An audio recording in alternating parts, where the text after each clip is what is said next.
Start करते हैं अब। 35 हो गई। Yes sir. Yes sir.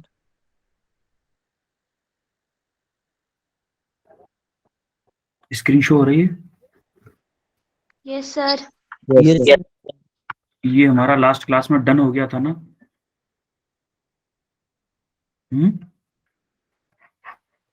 Yes sir. Yes sir. Unit vector तो हो गया था ना। यूनिट वेक्टर का मैग्नीट्यूड 1 होता है और ये यूनिट वेक्टर सिर्फ डायरेक्शन शो करने के लिए यूज है। Direction as the same as the given vector, direction show करने के लिए यूज किया जाता है। और किसी वेक्टर की रिप्रेजेंटेशन होती है दो फॉर्म में, एक मैग्नीट्यूड होता है वेक्टर का और दूसरा डायरेक्शन। ये मैग्नीट्यूड है और ये जो ए कैप है ये डायरेक्शन शो करता है। जो ए कैप होता है, जैसे वेक्टर को उसके यूनिट वेक्टर की फॉर्म में, जैसे फोर्स वेक्टर को यूनिट वेक्टर की फॉर्म में लिखेंगे तो फोर्स वेक्टर का यूनिट वेक्टर की फॉर्म में क्या आ जाता है, कैप आ जाता है इसके ऊपर, है ना। अब देखते हैं पोजीशन वेक्टर। पोजीशन वेक्टर क्या होता है? A vector which represents the position of a point in magnitude and direction with respect to origin of the coordinate। यानी कि कोई चीज कहाँ पे प्रेजेंट है, कोई चीज कहाँ पे प्रेजेंट है, उसको कोऑर्डिनेट फॉर्म में बताना, उस चीज को कोऑर्डिनेट के फॉर्मेट में बताने को ही हम बोलते हैं पोजीशन वेक्टर। फॉर एग्जांपल ये पॉइंट पी है ना। ये पॉइंट पी है, ये तो समझ में आ रहा है आपको कि एक्स कोऑर्डिनेट को हम क्या लेते थे? एक्स कोऑर्डिनेट को क्या लेते हैं? आई आई, आई कैप। और वाई कोऑर्डिनेट को सर जे कैप। जे कैप। वाई कोऑर्डिनेट को जे और कैप, जेड को सर के कैप। जेड के कोऑर्डिनेट को जे के कैप। कैप। यही था ना, यही था ना। Yes sir. अब देखो इस पी पॉइंट के जो कोऑर्डिनेट, इस विद रेस्पेक्ट देखो, position of a point in magnitude and direction, ये मैग्नीट्यूड एंड डायरेक्शन दोनों बता with respect to origin of coordinate. ये क्या है? ओ पॉइंट, ओ पॉइंट है ओरिजिन, ओरिजिन, ओरिजिन। तो ये पॉइंट मान लो, ये पॉइंट है हमारा, कोई पॉइंट है जिसकी हमें पोजीशन देखनी है कि ये पॉइंट किस जगह पे प्रेजेंट है। 3D में 3D कैसे होता है? फॉर एग्जांपल जैसे जैसे देखो, ये होता है, ये हॉरिजॉन्टल, ये तीनों पेन है ना, ये तीनों पेन, तीनों पॉइंट एक दूसरे के परपेंडिकुलर है। तीनों पेन दिख रहा है आपको? ये पेन दिख रहे हैं आपको? Yes sir. Yes sir. तीनों पेन। अब देखो जैसे कि ये जो, इसको ऐसे लेते हैं चलो, ये जो है ना, ये वाला आपको ये रेड पेन जो दिख रहा है ना, रेड पेन, ये है आपका पेपर का प्लेन। ये आपको ये ब्लैक ब्लैक दिख रहे हैं ना, ये एक ही प्लेन में। ये आपके पेपर पर दो लाइन खींचेंगे ना, कोई भी पॉइंट बनाओ पेपर पर इस कोऑर्डिनेट के रेस्पेक्ट में। जैसे यहाँ पे कोई पॉइंट है, इसका एक्स मान लो, ये मान लेते हैं वाई, ये है एक्स और ये है जेड, ये है रेड है जेड। अब देखो जैसे यहाँ पे कोई पॉइंट है, अगर यहाँ पे इस प्लेन में होगा, ये वाला प्लेन है और इसको एक्सटेंडेड किया है, इसको बोलते हैं 3D वाला system, 3D system, 3D coordinate system. अब इसमें क्या होता है कि जो ये वाला मान लो आई से एक्सिस है, एक्स एक्सिस, इसको आई से रिप्रेजेंट करेंगे ना। Yes sir. Yes sir. Yes sir. ये जो ब्लैक है और जो ब्लैक पे व्हाइट पेपर लगा हुआ है, ये वाला वाई एक्सिस, इस पे जे कैप, जे वाली डायरेक्शन। और ये जो आपको दिख रहा है ना रेड वाला, ये है आपका जेड डायरेक्शन, जेड मतलब के कैप। मान लो यहाँ पे कोई पॉइंट है, यहाँ पे इस जगह पे, जैसे मेरा उंगली ये वाला दिख रहा है ना पॉइंट, ये वाला, यस सर। और यहाँ पे कोई पॉइंट है। यहाँ पे हम इस पॉइंट को देखो, मेरे दो ही हाथ है तो तीसरा हाथ इसको जब ले जाऊंगा तो इसकी यहाँ मान लो यहाँ पे कोई पोजीशन है, वो यहाँ से ये वाला पॉइंट की ये डिस्टेंस क्या है, इसे बोलेंगे आई कैप, एक्स आई कैप। यानी कि एक्स डायरेक्शन में उस पॉइंट की क्या डिस्टेंस को बोलेंगे, एक्स आई कैप। और इस हॉरिजॉन्टल से ये कितना ऊंचा है, कितना ऊंचा है वर्टिकल डायरेक्शन में, कितना ऊंचा है, इसको बोलेंगे वाई जे कैप। और इसमें इस वाले में ये तो ये वाली डिस्टेंस होगी, ये वाली डिस्टेंस होगी, अब ये वाली डिस्टेंस भी तो होनी चाहिए, ये वाली, इसको बोलेंगे जेड के कैप। समझ में आ रही है मेरी बात आप लोगों को? सर। Yes sir. ये 3D कोऑर्डिनेट सिस्टम में होता है। 3D में, 3D कोऑर्डिनेट सिस्टम में क्या होता है कि एक्स आई कैप, ये कोई है क्लास ज्वाइन नहीं कर बाद, दीक्षित भारद्वाज। बीच क्लास में कैसे होता हूँ, उस टाइम पे पहले आते तो कुछ सॉल्यूशन निकालता भी, और कैसे निकालूं। ठीक है, तो ये समझ में आ रहा है आपको? Yes, sir. अब ये समझ में आ गया। जो पोजीशन वेक्टर होता है वो क्या होता है, एक किसी भी चीज की एक वेक्टर रिप्रेजेंटेशन होती है। अब ये देखो मैग्नीट्यूड एंड डायरेक्शन दोनों बता रहा है ना, ये देखो मैग्नीट्यूड एंड डायरेक्शन। मैग्नीट्यूड इसका क्या होगा, मैग्नीट्यूड क्या होगा बेटा, Yes, sir. X square plus y square plus z, Z यही ना होगा square. मैग्नीट्यूड। मैग्नीट्यूड ये हो गया। Sir. डायरेक्शन क्या होगा, डायरेक्शन वेक्टर क्या होगा, जो यूनिट वेक्टर होगा, आर का यूनिट वेक्टर अगर हम निकाल दें, इस आर वेक्टर में अगर हम इसके मैग्नीट्यूड का डिवाइड कर दें तो ये क्या हो जाएगा, किसने? Direction vector. बेटा ये माइक किसका ऑन है, इसे बंद कर लो आप। कोई किसी से बात कर रहा है बैकग्राउंड में और माइक ऑन रखा है, समझ में आ रहा है ना। तो ये magnitude and direction Yes, sir. दोनों चीजों को शो करता है किसी एक पॉइंट की with respect to reference point. इस ओ पॉइंट के विद रेस्पेक्ट में, ये ओ पॉइंट के रेस्पेक्ट में मान लो इसके कोऑर्डिनेट आ गए, कोऑर्डिनेट है मान लो 2,3,4, इस पॉइंट की पोजीशन ये इसके रेस्पेक्ट में अगर हम यहां से देखेंगे ना, यहां से, तो यहां से इसके कोऑर्डिनेट अलग होंगे इस पी पॉइंट के। तो with respect to a fix point, ये ओरिजिन के रेस्पेक्ट में किसी चीज की पोजीशन एंड डायरेक्शन दोनों चीजें बताता है, उसको बोलते हैं पोजीशन वेक्टर। आई बात समझ में। Yes, sir. अब देखो, अब आता है डिस्प्लेसमेंट वेक्टर। डिस्प्लेसमेंट वेक्टर क्या होता है, देखो a displacement vector represent a straight line directed from initial to final position, initial to final position। जैसे फॉर एग्जांपल आप थे यहाँ पे किसी कोऑर्डिनेट सिस्टम में, मान लो ये कोई कोऑर्डिनेट सिस्टम है, ये कोई कोऑर्डिनेट सिस्टम है, चलो यहीं पे ले लेते हैं, क्या ड्रॉ करने की क्या जरूरत है। फॉर एग्जांपल ये कोई पी पॉइंट था, यहाँ पे कोई पी पॉइंट था, अब वो फाइनल चल के यहाँ पे आ गया है, यहाँ पे कोई पी पॉइंट आ गया है। तो ये क्या करता है, दोनों पॉइंट्स के बीच में जो शॉर्टेस्ट डिस्टेंस होती है, देखो मैंने स्टार्टिंग में आपको इसी में पूछा था, सबसे पहली वाली डेफिनेशन पूछी थी एक बार आपने, सबसे पहली जो स्लाइड थी ये वाली, किसी ने बताया था ये डिस्प्लेसमेंट है। डिस्प्लेसमेंट क्या होता है, इनिशियल पोजीशन जो थी और फाइनल पोजीशन के बीच में जो शॉर्टेस्ट डिस्टेंस होती है ना, शॉर्टेस्ट डिस्टेंस। देखो इन दोनों के बीच में ये भी जा रहा था, ये भी तरीका था, एक ये भी तरीका था। हम लोग पढ़ेंगे motion in 1D motion, straight line motion में हम पढ़ेंगे डिस्प्लेसमेंट और डिस्टेंस दोनों के बीच में डिफरेंस, ये दोनों चीजें काफी अच्छे से पढ़ेंगे।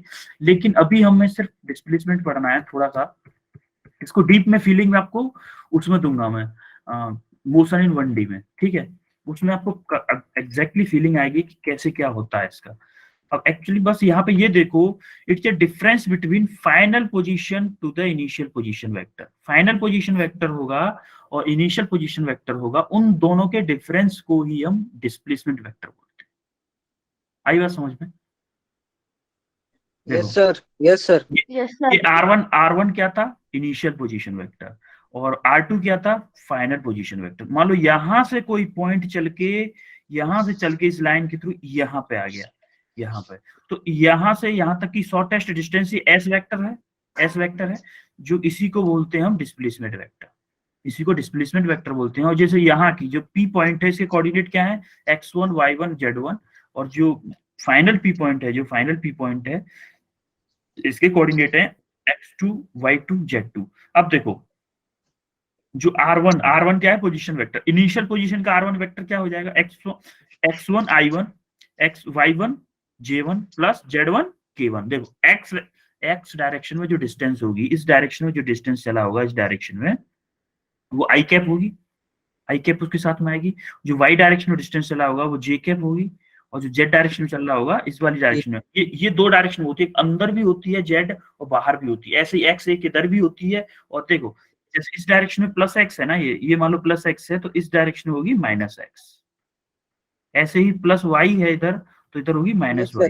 ऐसे ये आपकी जो स्क्रीन, मोबाइल की स्क्रीन दिख रही है, उससे बाहर की तरफ है ये z है ना, ये आपकी स्क्रीन से बाहर की तरफ है। ऐसे ही एक अंदर की तरफ होगा, उसके बोलते हैं माइनस z बोलेंगे, ठीक है। अब देखो पी पॉइंट के कोऑर्डिनेट्स क्या है, x।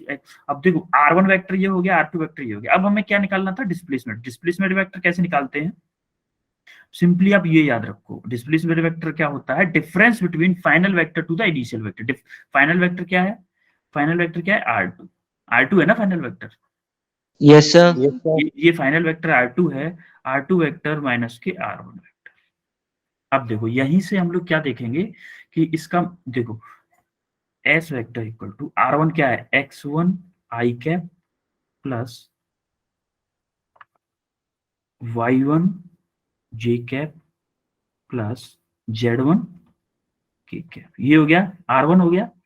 अब R2 लेते हैं, x2 i cap plus y2 j cap plus z2 k cap. ये समझ में आ रहा है? Yes, Yes, minus sir. में। Yes, अब sir. देखो इसको देखो, आई कैप वाले में से आई कैप माइनस होगा, ओनली आई कैप वाले में से आई कैप माइनस होगा, और जे कैप वाले में से जे कैप माइनस होगा, जी कैप वाले जे कैप, और जेड के कैप वाले में से के कैप वाला माइनस होगा। देखो आई कैप का वो क्या है, x1 है, yes sir, R2 माइनस के R1 था ना, तो ये वाला 2 होगा ना, ये वाला। अरे कोई बताया भी नहीं। अरे R2 माइनस R1 है ना, मैंने R1 माइनस R2 लिख दिया है यहाँ पे। Yes. अरे yes sir, x1 अगर यहाँ पे x1 x2 x3 Yes, था sir.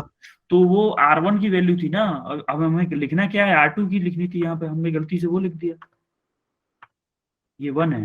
वही तो बोल रहा हूँ सर। हाँ, ये देखो पोजीशन वेक्टर R1 हो गया, ये R2 हो गया। अब देखो जब पोजीशन वेक्टर R1 है, आई कैप आई वाले के मतलब आई वाले में से आई का कोफिशिएंट x2 माइनस के x1, देखो x2 माइनस के x1 आई कैप। अब जे कैप वाले के जे कैप वाला जे कैप वाले के कोफिशिएंट से ओनली जे कैप वाला कोफिशिएंट माइनस किया जाएगा, y2 माइनस के y1, y2 माइनस के y1। y1, देखो ऐसे ही z2 माइनस के z1, z2 माइनस के z1। ये पोजीशन वेक्टर दो पोजीशन दी हुई है, कहीं पे भी आपको कोई क्वेश्चन आया जैसे कि कोई पार्टिकल है, उसकी इनिशियल पोजीशन दी हुई है 5i plus 2j plus 3k। अब फाइनल पोजीशन उसकी दी हुई है मान लो 2i plus 2j minus 3k। अब आपको निकालना है डिस्प्लेसमेंट वेक्टर निकालना है आपको, मान लो डिस्प्लेसमेंट वेक्टर निकालना है आपको, तो आप कैसे क्या करोगे, सिंपली क्या करोगे, आई वाले में से आई वाला माइनस करोगे। 5 देखो इनिशियल क्या है, ये फाइनल है, इनिशियल क्या है, ये फाइनल है, तो फाइनल माइनस इनिशियल, देखो क्या करेंगे आप, x2 माइनस x1 वेक्टर लगाओ उनके ऊपर। समझ में आ रही है मेरी बात? इसको हटाओ, इसको हटा दूं मैं, इसको हटाता हूं। yes sir, अब देखो जरा इधर देखो कि x2 माइनस के x1, x2 क्या है 2 आई का कंपोनेंट क्या है 2 है, और इधर आई का कंपोनेंट क्या है 5। Yes. अब देखो yes sir, 2 माइनस के 5 करेंगे, माइनस के 3 आएगा कि नहीं आएगा, या फिर चलो Yes, देखते हैं, sir. yes sir, देखता हूं मैं Yes. Yes, sir. 2 minus k 3 वो 2 माइनस के 5 आई के प्लस ये क्या है प्लस 2 है ना, Sir, 0 आएगा. क्या yes sir, देखो 2 सर 2 एंड माइनस 5 कहाँ से आई, ये रिपीट करना, 2 एंड 5 कहाँ से आई? 2, देखो जी। 2 क्या था, आई का कोफिशिएंट था फाइनल वेक्टर का, फाइनल पोजीशन वेक्टर का, फाइनल पोजीशन वेक्टर क्या था x2, और इनिशियल क्या था x1, और फाइनल में हमें जो डिस्प्लेसमेंट वेक्टर क्या होता है, final position vector minus initial position vector.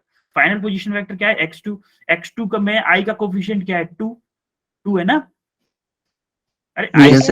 आई का कोफिशिएंट 2 है, 2 माइनस आई का कोफिशिएंट इनिशियल वेक्टर में क्या है 5, 2 माइनस के 5 आई कैप प्लस, अब देखो फाइनल पोजीशन वेक्टर का जे का Sir, 1 minus 3 आएगा सर. क्या, सर इधर नीचे सर आगे सर के कैप की जगह 1 minus 3 आएगा. अभी बता रहा हूँ बेटा, 2 माइनस के 2, ये दोनों का कोफिशिएंट माइनस माइनस हो गया, ये क्या आ गया जे कैप, अब क्या आ गया प्लस। अब देखो यहाँ पे क्या है, माइनस के 3 है ना, ये माइनस के 3 है ना, अब देखो माइनस Yes, के sir. 3 माइनस के 3 माइनस के कैप क्या है, यहाँ पे के का वो इनिशियल वेक्टर में के का कोफिशिएंट क्या है 3 प्लस 3 है ना, plus 3 yes sir, k cap. Yes, sir. कोई confusion? okay can, no sir, अब No, इसको sir. जब सॉल्व करेंगे तो minus k 3 i cap plus 2 minus 2 0 j cap Yes, sir. yes sir, minus k 3 क्या हो गया, माइनस के 6। आंसर क्या हुआ हमारा, minus k 3 i cap plus minus 6 6 k cap, k cap, sorry यहाँ के कैप। 6 के कैप। आई बात समझ में clear? Yes sir. Yes, sir. Yes, sir. Vector कैसे Yes, निकालना sir. क्लियर है? सर रिपीट करना। Yes, sir. कौन सा वाला? क्या क्या कहाँ से रिपीट करूँ बेटा, बताओ। यहाँ से। Yes sir. अब देखो आई का कोफिशिएंट क्या है? 2। यहाँ पे देखो आई का कोफिशिएंट 2 है ना। अरे हमारा जो final vector Yes, sir. Formula Yes, क्या था? Final vector, final All position clear, vector sir. Minus initial position vector.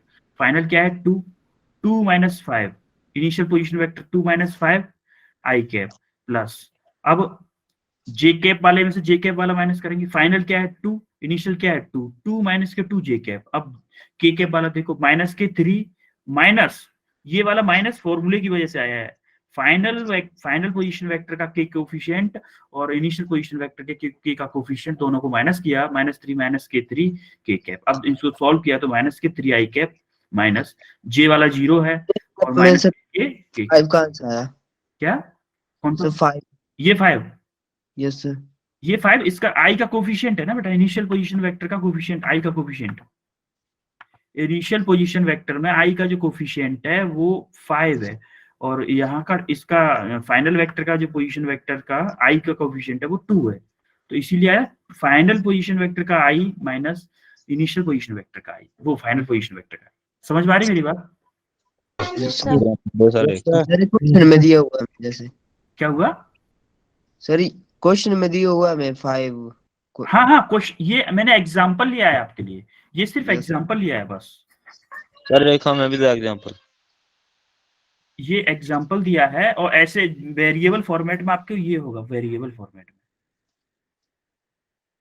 Clear है Yes. आपको? Yes sir. Yes, sir. अब देखो अब आता है रिजोल्यूशन ऑफ वेक्टर। रिजोल्यूशन क्या होता है? जैसे कोई वेक्टर आपको दिया हुआ है, for example x y coordinate, आपको जनरली 2D में ही पढ़ना है, आपके जो सिलेबस में है जनरली यही वाला है, मतलब एक्स वाई प्लेन में सारी चीजें निपट जाएंगी। 90% चीजें आपको एक्स वाई प्लेन में निपट जाएंगी सारी। जैसे फॉर एग्जांपल यहाँ पे कोई पोजीशन वेक्टर दिया हुआ है, कोई भी वेक्टर है, मान लो एफ फोर्स वेक्टर है, मान लो फोर्स वेक्टर है, इसका ये एक्स एक्सिस है, ये वाई एक्सिस है ना।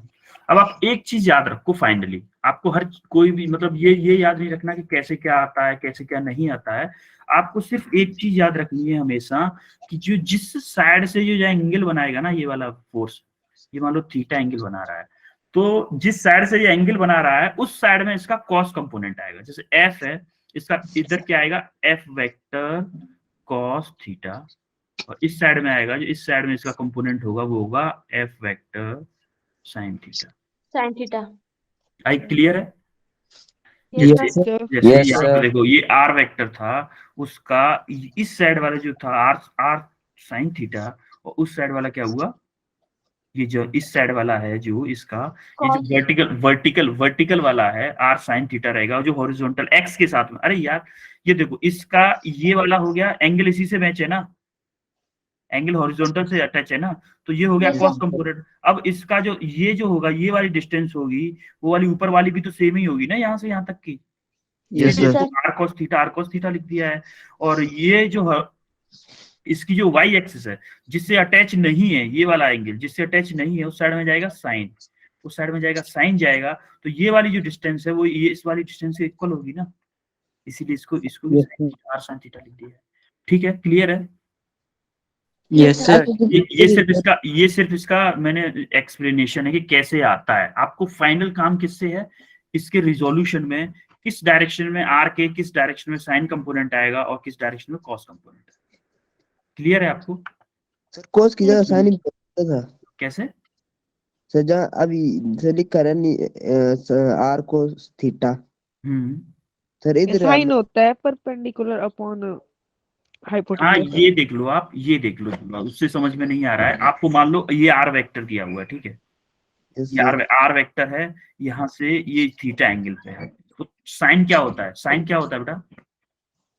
Sir perpendicular upon hypotenuse. Perpendicular upon hypotenuse.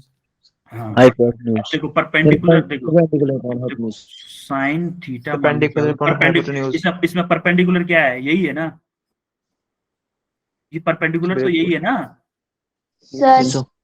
मान लो परपेंडिकुलर है पीएम, परपेंडिकुलर है मान लो पीएम, पीएम ही है ना ये वाला डिस्टेंस पीएम, परपेंडिकुलर है पीएम अपॉन हाइपोटेन्यूज क्या है आर ही है ना ये वाला, यहाँ से ये आर हो गया।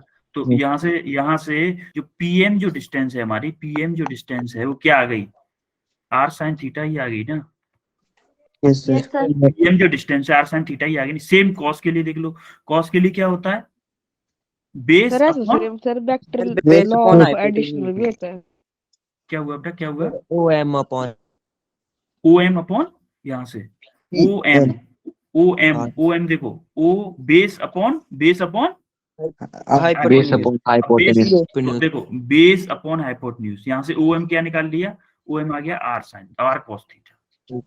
ये क्लियर है आपको। अब देखो इसको मैं इसलिए नहीं बता रहा हूँ बेटा, इसको मैं इसलिए नहीं बता रहा हूँ क्योंकि अभी आप ट्रायंगल लॉ पढ़े नहीं है ना, ट्रायंगल लॉ पढ़े नहीं। जब आप सर पढ़ लियो ये सर। नहीं, आप हमारे सिलेबस के हिसाब से नहीं पढ़े हो ना, यस सर। इस वजह से मैं इसकी हेल्प नहीं ले रहा हूँ इसको एक्सप्लेन करने में, समझ रहे हो मेरी बात को। Yes sir. अब इसको मैं इसलिए हेल्प नहीं ले रहा हूँ। अब देखो इसको रिप्रेजेंटेशन कैसे कर, अब देखो इधर, चलो उसको भूल जाओ, ये कैसे आया, ये तो समझ में आ गया कैसे आया। अब ये देखो ये वाला जो कंपोनेंट है, ये जो कंपोनेंट है ये किस डायरेक्शन में, वाई डायरेक्शन में है ना इसका, यस सर। वाई कंपोनेंट ये है और इसका एक्स कंपोनेंट ये हो गया। क्या मैं इसको ये लिख सकता हूँ कि आई कैप वाला कंपोनेंट ये है और जे कैप वाला कंपोनेंट ये है, लिख सकता हूँ। क्या मैं आर को अगर मैं वेक्टर फॉर्म में लिखूं, क्या मैं ये लिख सकता हूँ कि R cos theta i cap plus R sine theta j cap, लिख सकता हूँ। Yes sir. इससे हमें क्या समझ में आ रहा है कि जो आर कॉस थीटा है वो इसका एक्स कंपोनेंट है इस वेक्टर का, और आर साइन थीटा है वो इस कंपोनेंट का वाई कंपोनेंट, इस वेक्टर का वाई कंपोनेंट। क्लियर है? Yes sir. अब इसको हम अदर फॉर्म में एज ये भी लिखते हैं कि आर एक्स, जैसे ये यहाँ पे है ना, ये देखो ये आर एक्स आई कैप और आर वाई जे कैप। यहाँ पे आर एक्स क्या है बेटा, आर एक्स कोई बताएगा क्या है यहाँ पे आर एक्स, ये वाला आर एक्स क्या है ये, और आर वाई क्या है ये, इसको हम आर वाई बोल रहे हैं, इसको आर, अरे आर का एक्स कंपोनेंट, आर का वाई कंपोनेंट। देखो यहाँ पे आर का एक्स कंपोनेंट यही है ना, एक्स डायरेक्शन में जो कंपोनेंट है वो यही तो है, और ये आर का वाई डायरेक्शन कंपोनेंट है ना। यस सर, आगे से समझ क्लियर है ना? Yes sir.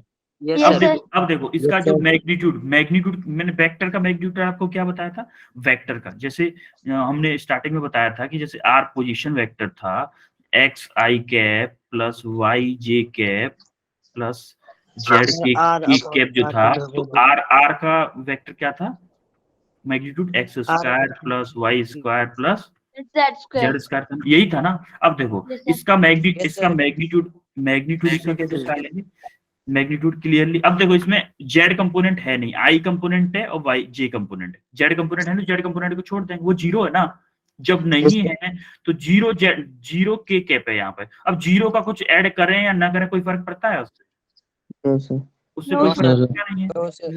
उससे जब कोई फर्क ही नहीं पड़ता तो उसको ऐड नहीं करेंगे। आर का देखो मैंने क्या स्टार्टिंग में ही क्या बताया था कि अगर हम आर वेक्टर के मैग्नीट्यूड को, इसको हम ये भी लिखते हैं, क्यों लिखते हैं, क्योंकि यार हमें ना इजी चाहिए। अब हमें इसको आर लिखने में ज्यादा इजी रहता है एज कंपेयर टू इसके कि आर बनाओ पहले फिर उसके बाद में वर्ड बनाओ दो और उसके ऊपर एक एरो लगाओ, ये थोड़ा सा इजी नहीं रहता, इस वजह से हम इसको आर ही लिखते हैं।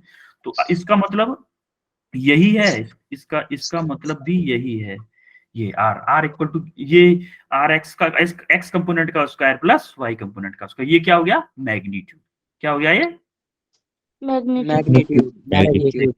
ये मैग्नीट्यूड हो गया। और डायरेक्शन इन दोनों के बीच में जो डायरेक्शन होगी, जो थीटा एंगल आएगा वो आएगा R y upon R x. अगर हमें एक्स डायरेक्शन से एंगल निकालना है, जो रिजल्टेंट है उसका एक्स एक्सिस से हमें एंगल फाइंड करना है। अगर देखो इसके क्वेश्चन एक्चुअली में कैसे आते हैं, जैसे फॉर एग्जांपल आपको कोई वेक्टर दे दिया, आपको बोल दिया कि कोई वेक्टर है जिसका एक्स कंपोनेंट जो है ना, एक्स कंपोनेंट है वो है 3 और मान लो वाई कंपोनेंट है वो है आपका मान लो ये भी 3 है, वाई कंपोनेंट है वो भी 3 है। तो आप इसका एंगल बताओ एक्स एक्सिस से। तो हमें एंगल कैसे निकालना होगा, टेन थीटा इक्वल टू, अब देखो ये क्या एक्चुअली में क्या वैल्यू दी है, आर एक्स की वैल्यू दी है या आर एक्स की वैल्यू है या आर वाई की वैल्यू। तो हम टेन थीटा कैसे निकाल, R y upon R x.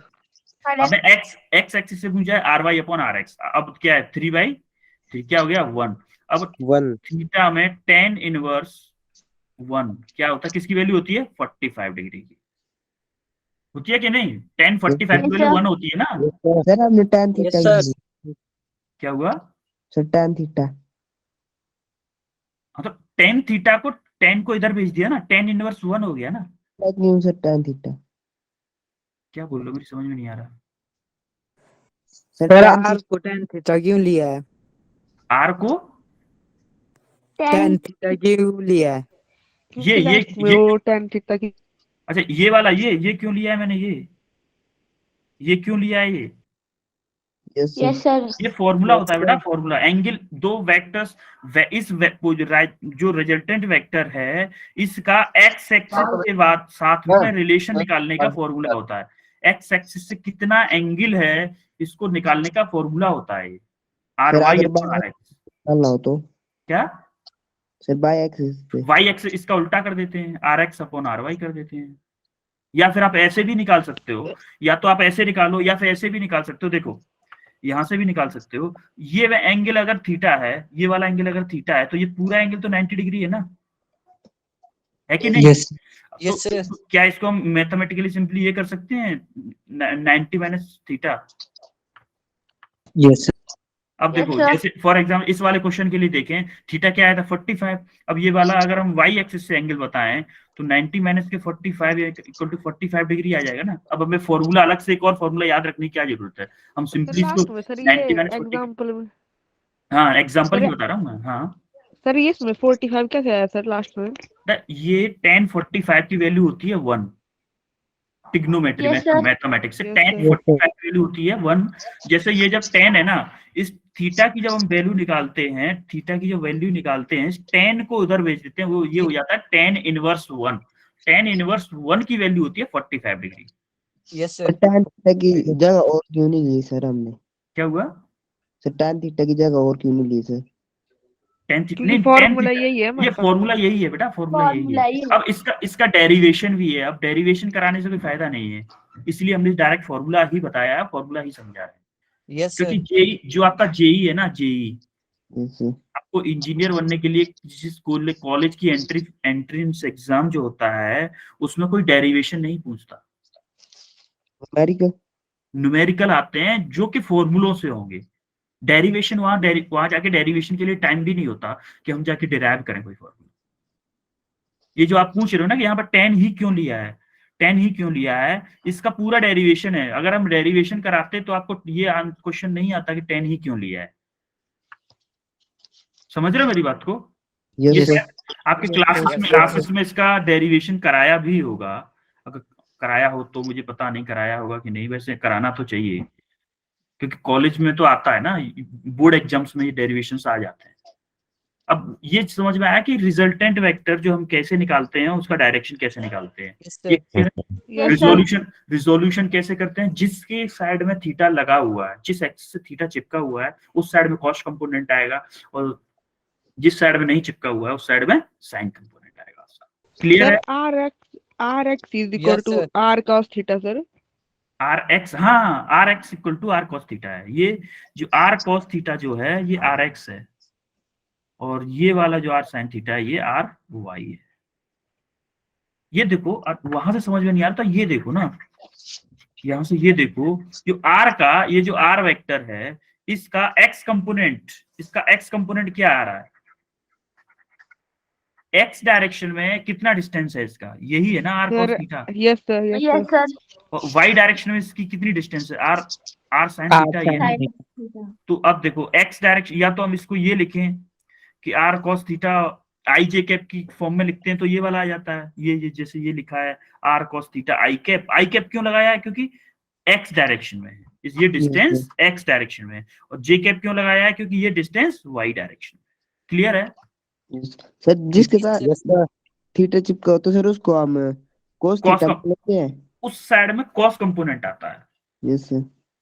ये चीज, ये मैंने अपने आप लोगों को ना शॉर्ट मेथड बताया आपको याद रखने का, क्योंकि ये रिजोल्यूशन ना पूरी मैकेनिक्स छोड़ो, आपको पूरी सर एक 12th और 11th क्वेश्चन दे दो 12th सर, फिर आ जाएगा समझ सर। हाँ क्वेश्चन आगे आगे दूंगा मैं आपको क्वेश्चन। चलो क्वेश्चन में आपको होमवर्क में भी दिया होगा मैंने।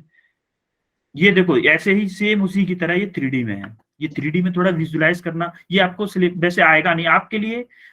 जो जितनी भी 90% प्रॉब्लम है ना वो इसी से हो जाएंगी। ये प्रॉब्लम आपको सिर्फ एडवांस लेवल पर दिया है आपको, आपके लिए ये समझ लो बोनस पॉइंट है बस। इसको आप याद रखो या ना रखो कोई फर्क नहीं पड़ता, इसको खास ज्यादा याद नहीं रखना। बट फिर भी मैं बता देता हूँ एक बार कि जैसे 3D में ये रिव्यू लेना है, जैसे मैंने आपको बताया था अभी 3 पेन पकड़ के ऐसे तीन पेन वही सिस्टम है, वही सिस्टम। इसमें हमारे तीनों कोऑर्डिनेट है, एक्स वाई और जेड। देखो ये R x R y R z का मतलब समझ रहे हो आप? Yes sir. आर का एक्स डायरेक्शन में जो कंपोनेंट है वो ये है, वाई डायरेक्शन में जो कंपोनेंट है ये है, जेड डायरेक्शन में कंपोनेंट है वो ये है। इसका मैग्नीट्यूड ये सिंपली ऐसे ही निकालेंगे, मैग्नीट्यूड में तो किसी को कंफ्यूजन नहीं होगी। Yes sir. है अब देखो, अब ये जो कॉस थीटा वाई निकालते हैं ना, ये क्या है? जो वेक्टर है, रिजल्टेंट वेक्टर है, उसका वाई एक्सिस के साथ में जो एक्सिस है ना, एंगल है ना, जो रिजल्टेंट वेक्टर है, ये वाला रिजल्टेंट वेक्टर है कि नहीं, इसका वाई एक्सिस के साथ में जो एंगल है वो है थीटा वाई। एक्स एक्सिस के साथ में जो एंगल आएगा वो होगा थीटा एक्स। अब ये ऐसे 3D में ऐसे पेन, ये पेन अंदर की तरफ, आपके मोबाइल की स्क्रीन से एक एक्सिस बाहर की तरफ होगी, एक अंदर की तरफ होगी। ये जेड एक्सिस है ना, वो मोबाइल से बाहर की तरफ आ रही होगी। उस एक्सिस से जो एंगल होगा वो होगा थीटा जेड एंगल, ये होगा थीटा जेड एंगल। और इन तीनों का फॉर्मूला याद कर लो बस आप, क्योंकि ये आपको इस टाइम पे स्क्रीन के सामने आपको रिव्यू वो कराना, विजुलाइज करवाना थोड़ा मुश्किल है, क्योंकि ये आपको कैसे समझ में आएगा कि ये चीजें कैसे बाहर आ रही हैं अंदर जा रही हैं। ये देखो, ये आपको 3D समझ में आ रहा है आपको? जैसे यहाँ पे कोई पॉइंट है, यहाँ से ऐसे पोजीशन वेक्टर होगा, ऐसे ऐसे ऐसे करके लंबा, ऐसे जैसे आर वेक्टर जो दिख रहा है आपको, रिजल्टेंट वेक्टर आर वेक्टर जी यहाँ से होगा। अब ये जो एंगल एक्स एक्सिस से जो बना रहा है ना, एक्स एक्सिस से मान लो ये लाइन है, यहाँ से ऐसे ऐसे करके लाइन होगी। ये जो एंगल यहाँ से एक्स एक्सिस से बनाएगा उसको बोलेंगे थीटा एक्स, और यहाँ से वाई एक्सिस से जो बनाएगा उसको बोलेंगे थीटा वाई, और यहाँ से जेड एक्सिस से ऐसे करके जो एंगल बनाएगा यहाँ से ऐसे करके उसको बोलेंगे थीटा जेड। समझ में आ रही मेरी बात? Yes sir. ये theta x, theta y, theta z कैसे हैं ये समझ में आया आप लोगों को? Yes sir. क्लियर है? कोई कंफ्यूजन किसी को? No sir. ओके सर इसकी सर डायग्राम सर। हाँ सर इसकी डायग्राम क्या? सर एक बार फिर से करा दो सर इसकी डायग्राम। डायग्राम देखो, ये रिजल्टेंट वेक्टर है, ये आरजेड जो है ना, आरजेड यही है। ये जो मैंने आपको पेन पकड़ के बताए हैं ना, तीन पेन पकड़ के बताए हैं, ये इस डायग्राम की ही फीलिंग थी जो मैं बता रहा था आपको। एक्स वाई जेड बता रहा था ना, ऐसे इधर एक्स है, इधर वाई है, इधर जेड है। ये क्यूब की जो डॉटेड लाइन शो कर रही है ना, dotted lines. Yes sir. Dotted line देखो एक मिनट,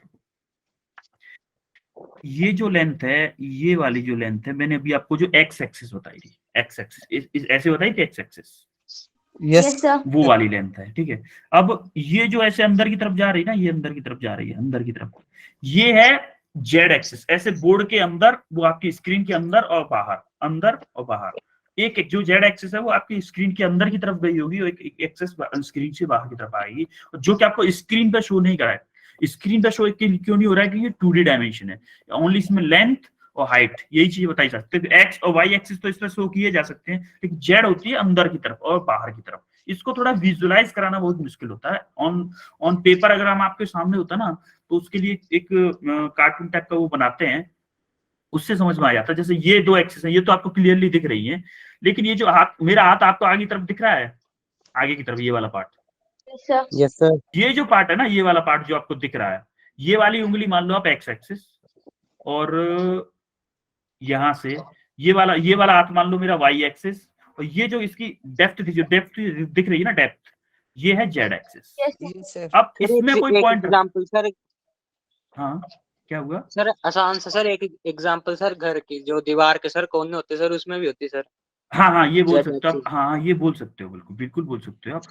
आपका रूम जो होता है ना, रूम की Yes, sir. सिक्स साइड्स होती है ना, वन जैसे टॉप और बॉटम, टू ये हो गया, 4 साइड सिक्स साइड होती है ना, क्यूब की भी 6 साइड्स होती है। अब उस चीज को आपको स्क्रीन के सामने आपको 3D में नहीं समझा है, 3D में आपको इमेजिन करना पड़ेगा, थोड़ा सा इमेजिन करना पड़ेगा इस चीज को कि कैसे एक्स एक्सिस, जैसे आप एक चीज देखो कि आप किसी कॉर्नर को पकड़ो, एक दीवार के कॉर्नर को पकड़ लो, ठीक है, Yes, उसमें sir. देखो ये जो हॉरिजॉन्टल दो साइड से ऐसे बना होगा, ऐसे ऐसे होंगी दो दीवारें, ये ऐसे ही ना होंगी, Yes, sir. Yes, sir.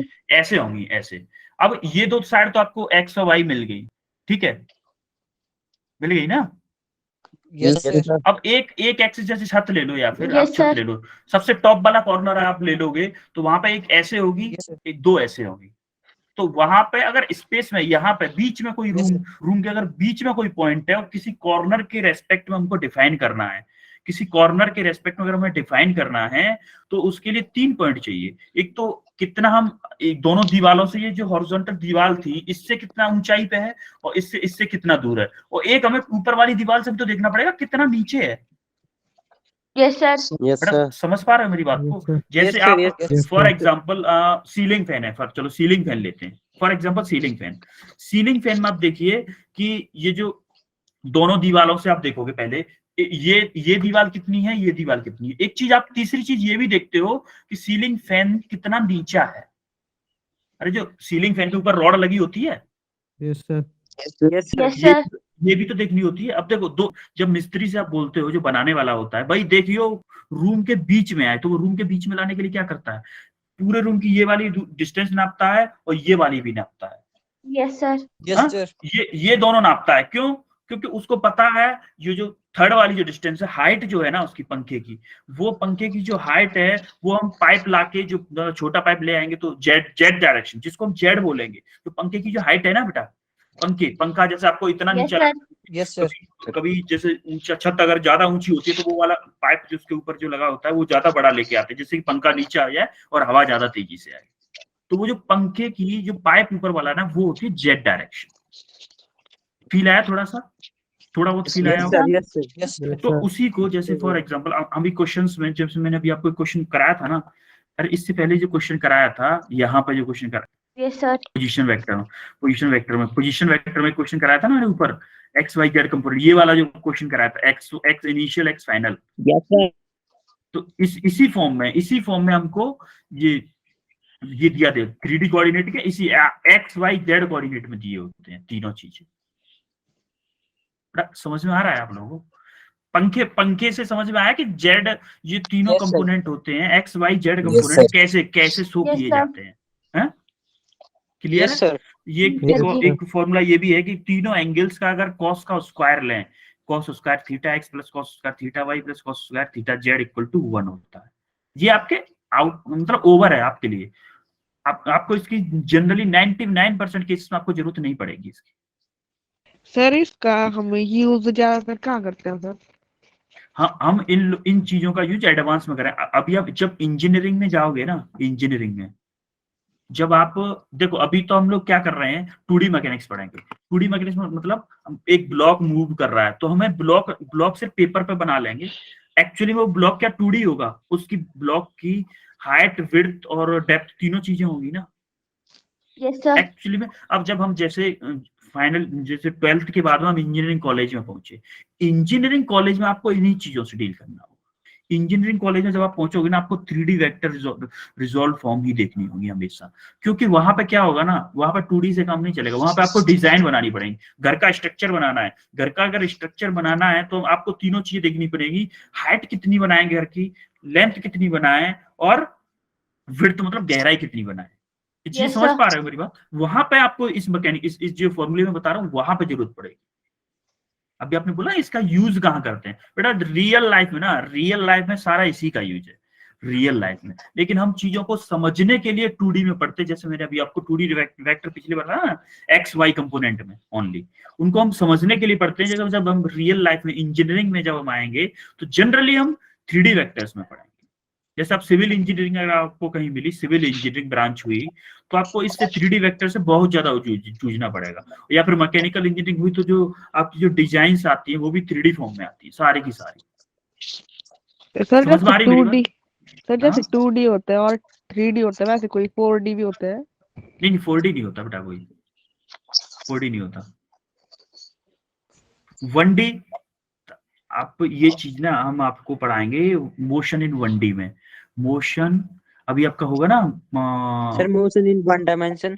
हाँ, मोशन इन 1 डायमेंशन पढ़ाऊंगा ना जब मैं, तब आपको मैं बताऊंगा कि 1D और तीनों चीजों को बताऊंगा, 2D और 3D क्या होता है। Yes sir. जी सर। ठीक है, देखो 1D का मतलब है सीधा एक स्ट्रेट लाइन जिसमें सिर्फ एक्स एक्सेस हो, ओनली सर और एक्स हो, 2D में एक्स और वाई। एक्स हो या वाई हो, ओनली एक ही एक्सिस हो, ओनली एक। जैसे ओनली Yes, sir.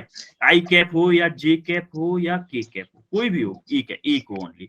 अब 2D में क्या होगा, एक्स और वाई दो चीजें हो, यानी कि यहाँ पे Yes, भी sir, नाप दो। रहे हैं और यहाँ पे भी नाप रहे हैं। और सर वो 3D में क्या आगे होगा, पीछे move 3D में क्या करते होगा, हैं। एक्स तीनों वाई चीजों जेड को, से तीनों। 3D में क्या होता है, होगी। तीनों चीजें होती हैं। समझ में आ रहा है, अच्छा yes yes yes sir, sir.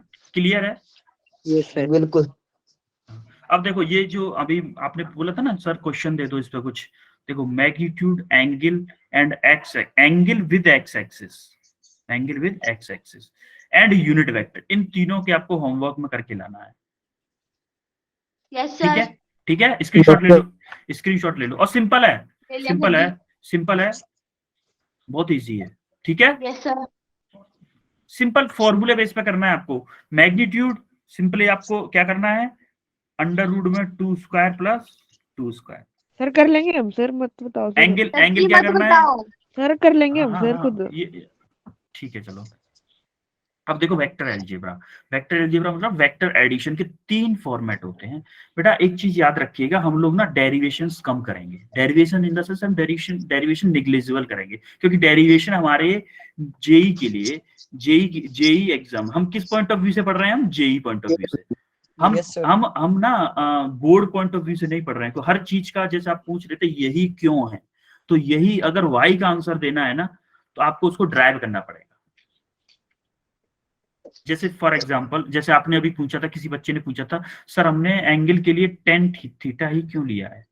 अब इस मैंने चीज को, इस हाँ जो भी पूछा था किसने भी, तो tan थीटा बेटा ले तो सकते हम, मैं आपको इसको प्रूफ करके बता सकता हूँ बस, उससे उसके अलावा और कोई चारा नहीं है। लेकिन इसके लिए हमें इसको प्रूफ करना पड़ेगा।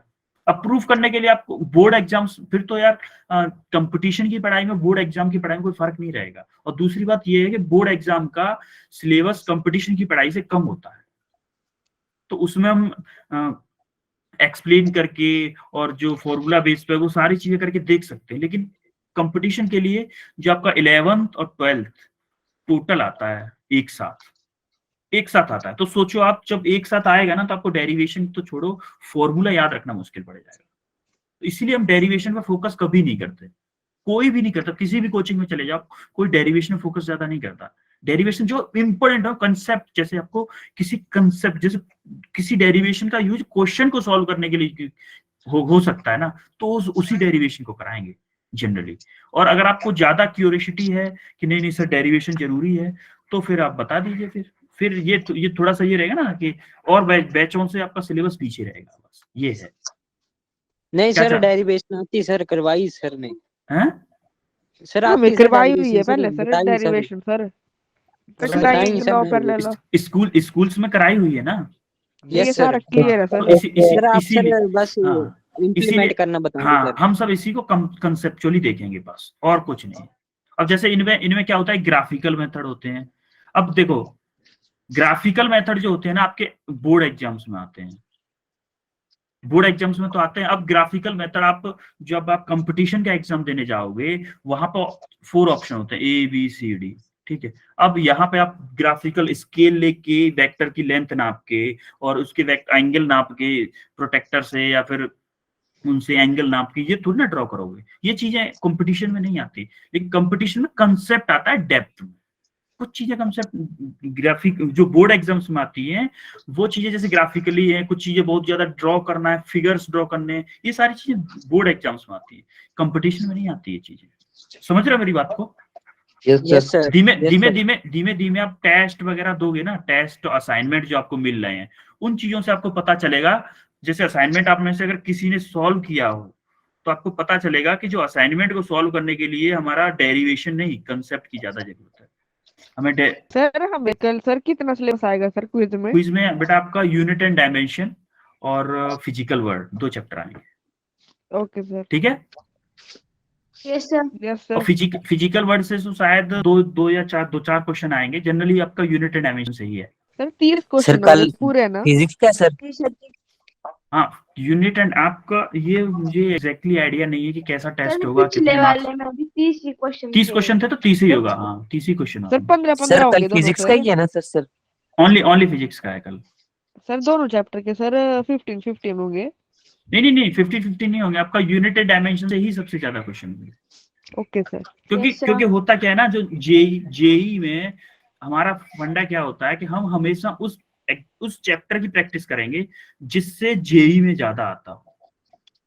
और जो फिजिकल वर्ड है ना, फिजिकल वर्ड में जेई में कम आता है as compared to unit and dimension. Unit and dimension हर साल एवरी ईयर एक क्वेश्चन हो सकता है और 2 क्वेश्चन आते ही आते हैं, चाहे कुछ भी हो जाए 1 और 2 क्वेश्चन आते ही आते हैं। सर एक लिस्ट बना देना सर। क्या? तो सर एक लिस्ट बना देना जिससे कि ज्यादा आते हैं उसको। हाँ बेटा, मतलब आप हाईलाइट। You don't worry. आपको जब 12th के जब बाद में आप जब सिलेबस हाफ होगा या फुल हो जाएगा ना, तो हम लोग सब आपके साथ होंगे। सब लोग हम लोग सब आपके साथ होंगे। फुल टू फुल एक्सप्लेनेशन रखिए, सारी चीजें तैयार हैं आप लोगों के लिए। आप बस जैसे हम बता रहे हैं वैसे करते जाओ। सारी चीज किस चैप्टर में कितना टाइम देना है ये सारी चीज हम बताएंगे आपको। डोंट वरी, किस चैप्टर में सर कितना उसके बाद पढ़ना है। क्लासेस हैं? सर जब +2 का सिलेबस कंप्लीट हो जाएगा उसके बाद भी लगेगी क्लासेस? उसके बाद हाँ बिल्कुल लगेगी क्लास। आपका रिवीजन होगा, ये मॉक टेस्ट हुआ Yes, करेंगे, sir. सारी चीजें होंगी बेटा। आपका रिवीजन हम लोग कराया करेंगे फास्ट फॉरवर्ड। जैसे एक लेक्चर में पूरा वेक्टर खत्म कर दिया, एक लेक्चर में पूरा यूनिट डायमेंशन खत्म कर दिया, एक लेक्चर में पूरा मोशन 1D खत्म कर दिया, ऐसे रिवीजन होंगे। फिर समझ रहे हो मेरी बात को? यस आपका Yes, sir. आपका Yes, sir. सफर बहुत लंबा जाने वाला है। और ये जो आपके टेस्ट असाइनमेंट सारी चीजें होती है, इनको थोड़ा सीरियसली लियो बस। आपका सर जेई के लिए एक डाउट है सर परसेंटेज एरर में जब हम अंडर रूट के नीचे सर वो सर अपॉन के नीचे अंडर रूट CD लिखते हैं तब हाफ C मल्टीप्लाई हाफ आप D बेटा होता अपना है। एक काम करना, आप अपना डाउट ना व्हाट्सएप पे शेयर कर देना मुझे, है ना? Okay sir. हाँ, वहां पे मैं आपको एक्सप्लेन कर दूंगा, ठीक है? Okay sir. अब देखो, वेक्टर एडिशन के 3 लॉज होते हैं, triangle law, parallelogram law, polygon law. हमने जनरली Yes, 3 sir. लॉ पढ़ेंगे, ठीक है? अब हम पढ़ते हैं सबसे पहले ट्रायंगल लॉ। ट्रायंगल लॉ क्या होता है? ट्रायंगल लॉ होता है when 2 vectors are aligned. 2 vectors हैं, अगर 2 जो वेक्टर सेम ऐसे, डायरेक्शन में होते हैं, हाँ मतलब सेम ऐसे ऑर्डर में ऐसे होते हैं और अरे उनका रिजल्टेंट अपोजिट डायरेक्शन में होता बेटा मैं एक्सप्लेन कर लूं क्या आप एक्सप्लेन करोगे? मैं कुछ बोल दूं? देखो, 2 वेक्टर सम या फिर उनका रिजल्टेंट निकालना, चीज एक ही है। 2 वेक्टर आपको दिए हुए हैं A और B, 2 वेक्टर है। अब इन दोनों वेक्टर्स को ऐड करना है हमें। तो पहला स्टेप क्या करेंगे? जॉइन ऑफ, ये ऑफ 2 बार लगा दिया, join of vector V to head of A। यानी कि जो वेक्टर हेड ऑफ A लगा दो, इस वेक्टर को उठा के यहां से ऐसे लगाते हैं। जैसे फॉर एग्जांपल देखो, जो वेक्टर A था, एंगल हमारा चेंज नहीं करेंगे, ये चीज याद रखिएगा। इसका जो एंगल होगा, इसका जो एंगल हॉरिजॉन्टल से जो हो रहा होगा, जैसे मान लो फॉर एग्जांपल यहाँ पे थीटा होगा एंगल, तो इसका एंगल हमेशा थीटा ही रहेगा। इसका एंगल थीटा ही होगा। ये जो है ना, इसका एंगल हमेशा हॉरिजॉन्टल से थीटा ही होगा। ये डेविएशन नहीं करेंगे, इधर उधर कर दे कुछ भी। समझ में आ रही मेरी बात? यस पहले Yes, sir. फर्स्ट स्टेप में क्या करेंगे? किसी भी एक वेक्टर को वेक्टर की टेल को दूसरे वेक्टर के हेड पे रख देंगे और वो मिला देंगे। अब जो हमारा जो रिजल्टेंट वेक्टर होगा, इन दोनों की एडिशन से जो रिजल्टेंट वेक्टर होगा ना, वो इन दोनों के, इससे फर्स्ट वेक्टर के टेल से अगर दूसरे का हेड अगर मिला दें, जैसे यहाँ पे ये ब्लैक लाइन से मिलाया हुआ है, ये वाला ये शो करेगा रिजल्टेंट वेक्टर। अब सर एक बार रिपीट करना। हाँ, बता रहा हूँ। अब इसको ट्रायंगल लॉ क्यों बोलते हैं? क्योंकि ये ट्रायंगल फॉर्म हो जाता है, लमसम एक ट्रायंगल टाइप का फॉर्म हो जाता है। देखो जैसे कोई दो वेक्टर आपको दिए हैं बेटा, कोई भी दो वेक्टर मैंने मान लिया ए वेक्टर है, एक वी वेक्टर है, हमें एंगल वेंगल क्या होगा सर दोबारा रिपीट कर दो पूरा। हाँ बिल्कुल। देखो जो हम दो वेक्टर्स का सम क्या करते हैं, जैसे फॉर एग्जांपल दो वेक्टर दिए हुए हमारे पास ए और बी, दो वेक्टर हैं, उन दो वेक्टर को हमें सम करके उनका रिजल्टेंट निकालना है कि भाई इसका क्या रिजल्टेंट आएगा। ठीक है, अब हमें रिजल्टेंट कैसे निकालेंगे? हमने क्या किया, join tail of a vector B to head of A, यानी कि वेक्टर बी का टेल जो है ना, टेल यही तो है, यही है ना टेल, ये टेल है, ये क्या है हेड, इसका जो टेल है इसके हेड पे रख दिया, ए के हेड पे रख दिया है, ए के हेड पे रख दिया, इसका टेल इसके हेड पे अगर हमने रख दिया, एंगल चेंज नहीं होना है, डजंट मैटर कि कितना एंगल है उसका हॉरिजॉन्टल के साथ में क्या है, जो भी रखना है एंगल वगैरह रखना है वो सेम रखना है। जैसे फॉर एग्जांपल इसको पैरेलली शिफ्ट किया है हमने, पैरेलली यानी कि जैसे ये वाला जो वेक्टर हम बनाएंगे ना, ये वाला, ये वेक्टर और ये वेक्टर दोनों आपस में पैरेलल, पैरेलल मतलब एंगल चेंज नहीं होगा। ऐसे हैं अगर, देखो ये आप देख रहे हैं मेरे दोनों, यस सर, ये पेन लगा हुआ है मेरा, ये वाला था पहले वाला वेक्टर, उसको शिफ्ट करके मैंने यहाँ पे बना दिया। दोनों का एंगल जो है ना सेम रखना है, बिल्कुल पैरेलली शिफ्ट, इसको हम ऐसे शिफ्ट करते हैं, जब भी शिफ्ट करते हैं पैरेलली शिफ्ट करते हैं हमेशा। ठीक है, अब देखो ये वेक्टर जब हमने दोनों आपस में बना दिए, ये इसके टेल पे, इसका टेल इसके हेड पे रख दिया, तो जब हम इसको इसके टेल से इसका हेड जब मिलाएंगे ना, जो वेक्टर बनेगा वही रिजल्टेंट वेक्टर। आ रही बात समझ में? Yes sir. Yes sir, yes sir. Clear है? यस सर, क्लियर हो गया।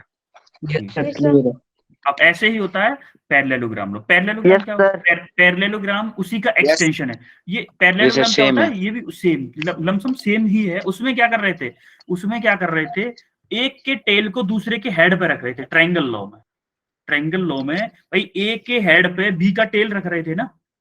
Yes sir. अब इसमें क्या करेंगे, टेल टू टेल ज्वाइन करेंगे। देखो टेल टू टेल यानी कि यहाँ ए बी की टेल जो होगी और वो वी के ए डी के टेल से मिला देंगे। यहाँ पे जैसे यहाँ पे मिलाया है, देखो इसका टेल और इसका टेल, दोनों का टेल मिला दिया। अब टेल हमने मिला दिया तो क्या करें, देखो two vector join their tails. ठीक है, दो टेल मिला दिए। अब क्या करेंगे हम, देखो ड्रॉ डीसी, देखो ये जो है ना ये वाली, इसके पैरेलल, इसके जस्ट इक्वल इन मैग्नीट्यूड में भी इक्वल होगी। एडी ये दोनों मैग्नीट्यूड में इक्वल हैं दोनों, और जस्ट इसके पैरेलल, जैसे यहाँ पे थी एडी वेक्टर यहाँ पे था, जस्ट इसके हमने बराबर में यहाँ पे एक वेक्टर बना दिया।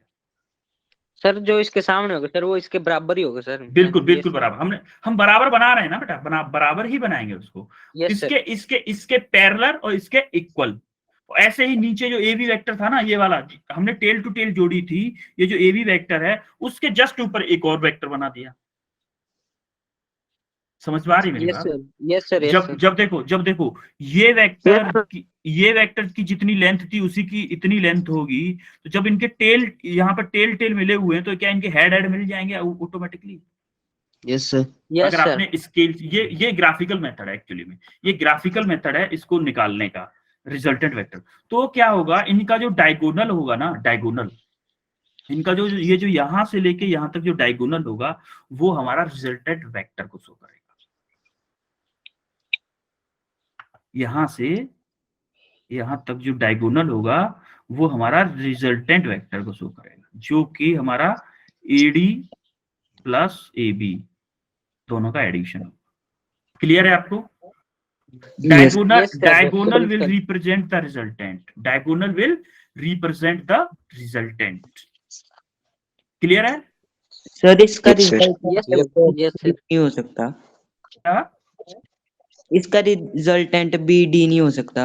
बी नहीं डी बेटा, बी डी देखो टेल टू टेल कहां पे मिली थी? टेल टू टेल यहाँ पे है। देखो यहाँ पे टेल टू टेल नहीं है ना। No sir. यहाँ पे टेल है, यहाँ पे हेड है, इसीलिए सिर्फ यही होगा। आई बात समझ में? हाँ, ये क्लियर है? Yes sir. इसका देखो जो हमारे यूज में आने वाला है वो ये है, जो हमारे सर सेम ही है। वो वही का उसी का प्रूफ है, उसका प्रूफ है बस। अब देखो यहां से क्या किया था हमने, ये क्या था, ये दो वेक्टर थे, पिछले वाला ये सेम, यहां से मान लो ये जो रिजल्टेंट वेक्टर है उसका अल्फा एंगल है हॉरिजॉन्टल से और थीटा एंगल है ये वाला एंगल है उसका हॉरिजॉन्टल से, थीटा एंगल है क्यू वेक्टर का। अब यहां से हमने क्या किया, इसको नीचे ड्रॉ किया, इसको ड्रॉ किया और इसको भी ड्रॉ किया। क्या ये वाली जो लेंथ है क्यू वेक्टर जो है, क्यू वेक्टर इससे थीटा एंगल बना रहा है? Yes, अब sir. मैंने क्या Yes, मैंने क्या बताया था रिजोल्यूशन ऑफ वेक्टर में, क्या बताया था, जिससे कोई वेक्टर जिस साइड से थीटा एंगल बना रहा हो उस साइड में क्यू कंपोनेंट आएगा। Yes sir. आएगा कि नहीं आएगा? तो यहाँ से यहाँ तक की लेंथ जो होगी वो क्या, वो क्यू कॉस थीटा के इक्वल होगी। Yes, sir. क्यू का कॉस वेक्टर Yes, इधर आ sir. गया, और Yes, इस साइड में देखो कॉस, इस साइड में थीटा अटैच नहीं है, इस साइड में थीटा अटैच नहीं है, तो इस साइड में क्या वेक्टर आएगा, क्यू का sine, Q sin theta sir. Q का साइन कंपोनेंट आएगा ना। Yes sir.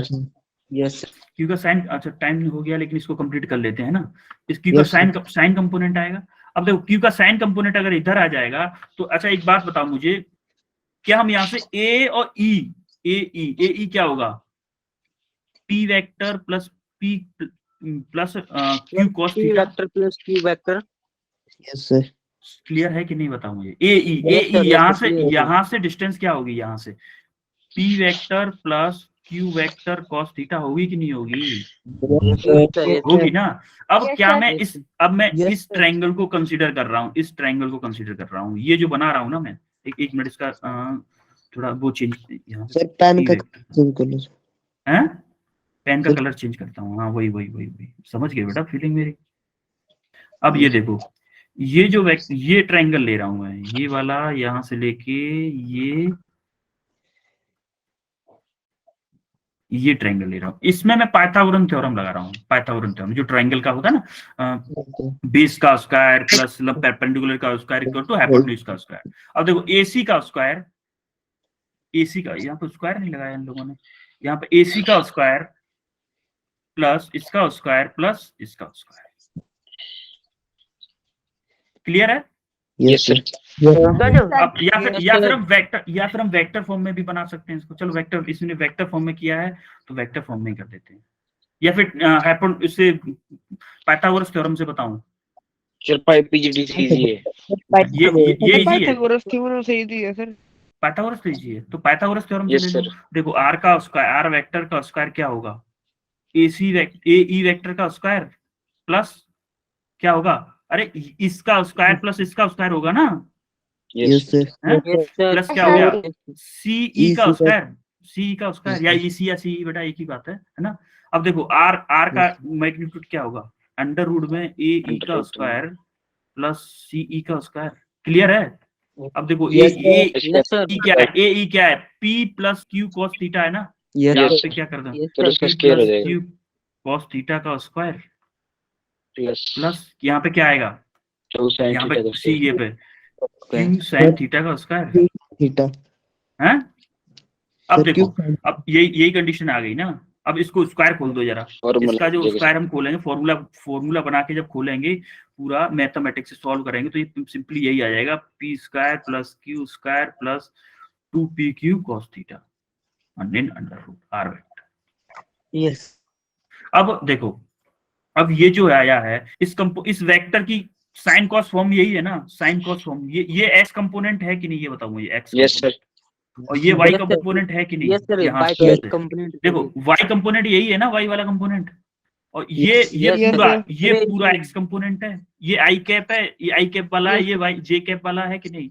अब थीटा का फॉर्मूला क्या था, टेन थीटा का फॉर्मूला क्या था, टेन अल्फा, सॉरी। इसका अगर हम एक्स एक्सिस से ये वाला एंगल क्या, अरे आपको रिजोल्यूशन ऑफ वेक्टर बताया था ना, अगर एक्स एक्सिस से क्या करते हैं, वाई अपॉन एक्स ही था ना। अब देखो वाई क्या है इसमें, यही है ना वाई, और एक्स क्या है ये। तो क्या ये दोनों फॉर्मूला का ये समझ में आया, क्लियर हो गया आप लोगों को? सर इधर सर क्यू साइन थीटा को सर इधर खोलना नहीं सर। क्या सर क्यू साइन थीटा, अरे बेटा जब खोलेंगे ना इसको, क्यू साइन थीटा को इधर खोलेंगे ना तो देखो यहाँ से क्या आपको मैथमेटिक्स में देखो P square plus Q square plus cos square हाँ सर इज इक्वल टू यहाँ 1 हो से यहाँ से जाएगा देखो साइन स्क्वायर थीटा आएगा, यहाँ से कॉस स्क्वायर थीटा आएगा। तो 1 हो equal to जाएगा 1 उसका। उन दोनों का अरे आप तो जेई के हो ना, ये अगर नीट में होता तो मैं पूरा कराता। yes इस sir वजह फिर one से हाँ sine Yes, square theta sir. Plus cos square theta 1 हो जाएगा। और Yes, 2 sir. ab को थीटा हो जाएगा। वो यहाँ से 2 सर ए फिर वो आ जाएगा भाई 2p की वहां कॉस से थीटा आंसर। 2p की कॉस थीटा बचेगा, वो ये आ गया बेटा। Yes, इतना sir. तो मैं Yes, sir. आपसे एक्सपेक्ट कर सकता हूँ ना कि इतना मैथमेटिक्स तो Yes, आप कर sir, लोगे। सर Clear है? सर सारा यस सर क्लियर है? सर Yes, हमें sir. क्लियर है सर। ठीक है ओके देन। अब ये क्वेश्चन जरा आप स्क्रीनशॉट ले लो, सर एक ले लो स्क्रीनशॉट एक बार। really sir ले लिया? yes sir स्क्रीनशॉट ले लिया ना? Yes, sir. यस सर ले ली सर।